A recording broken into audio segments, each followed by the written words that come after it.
मैंने कहा ओम कौन है? इन्हीं को तो हम अल्लाह कहते हैं। मनु यानी आदम, एक ओम यानी एक अल्लाह को पूछते थे। हिंदू धर्म पर टिप्पणी करने के मामले में मौलाना मदनी लगातार घिरते जा रहे हैं। इस मामले में कई हिंदू संतों ने मौलाना मदनी को फटकार लगाई। अब इस मामले में बागेश्वर धाम वाले धीरेन्द्र शास्त्री की भी एंट्री हो गई है। हम आपको बताते हैं कि धीरेन्द्र शास्त्री ने मदनी पर कहा क्या। इससे पहले आपको बता दें कि बीती 12 फरवरी को नई दिल्ली में जमीयत उलेमाए हिंद के अधिवेशन में जमीयत के अध्यक्ष मौलाना महमूद मदनी ने भारत को इस्लाम की जन्मभूमि बताया था और एक नई बहस को हवा भी मिली। इस बात को लेकर चर्चा शुरू हो गई कि ये देश आखिर है किसका। इस बीच बागेश्वर धाम वाले धीरेन्द्र शास्त्री ने एक बयान दिया जो सोशल मीडिया पर फैल रहा है। इसमें वो बता रहे हैं कि ये देश यानी कि भारत है किसका। अधिवेशन के दौरान जमीयत उलेमाए हिंद के अध्यक्ष ने भारत को इस्लाम की जन्मभूमि बताया। उन्होंने ये कहा कि भारत जितना मोहन भागवत का है उतना ही मदनी का भी है।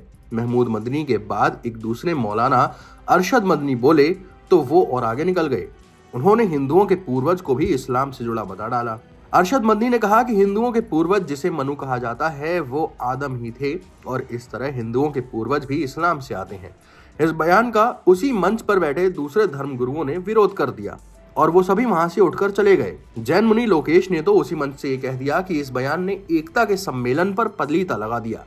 बयान आए और उसके विरोध भी हुआ, लेकिन बात खत्म नहीं हुई। दक्षिण एशिया में इस्लाम को मानने वाले एक बड़ी जमात पर गहरा असर रखने वाले देवबंदी स्कूल के 2 बड़े मौलानाओं की एक जैसी बात पर देश में चर्चा शुरू हो गई। इस बात को लेकर बहस होने लगी कि यह देश हिंदुओं का है या मुसलमान का। वैसे ये पहली बार नहीं है जब ये बहस छिड़ी है। बागेश्वर धाम वाले धीरेन्द्र शास्त्री भी भारत को हिंदू राष्ट्र बनाने की मांग करते हैं। धीरेन्द्र शास्त्री देश में सनातन सरकार चाहते हैं। धीरेन्द्र शास्त्री के हिंदू राष्ट्र में किसी जगह मिलेगी, इसके बारे में उन्होंने खुद ही बताया है। अपने एक प्रवचन में धीरेन्द्र शास्त्री ने यह कहा था कि सामाजिक समरसता, सबसे प्रेम और सर्वधर्म समन्वय। हिंदू राष्ट्र का मतलब हमें किसी पंथ से मतलब नहीं है। इसके बाद धीरेन्द्र शास्त्री ने रविवार 13 फरवरी को मध्य प्रदेश के छतरपुर में प्रेस कॉन्फ्रेंस की और इस प्रेस कॉन्फ्रेंस में उन्होंने कहा कि भारत को हिंदू राष्ट्र बनाना ही उनका लक्ष्य है, सबको सनातनी बनाना उनका लक्ष्य है। बागेश्वर धाम सरकार ने देश में सनातन विरोधियों के बहिष्कार की अपील भी की। टाइम्स नाउ नव भारत डिजिटल ओरिजिनल्स की रिपोर्ट।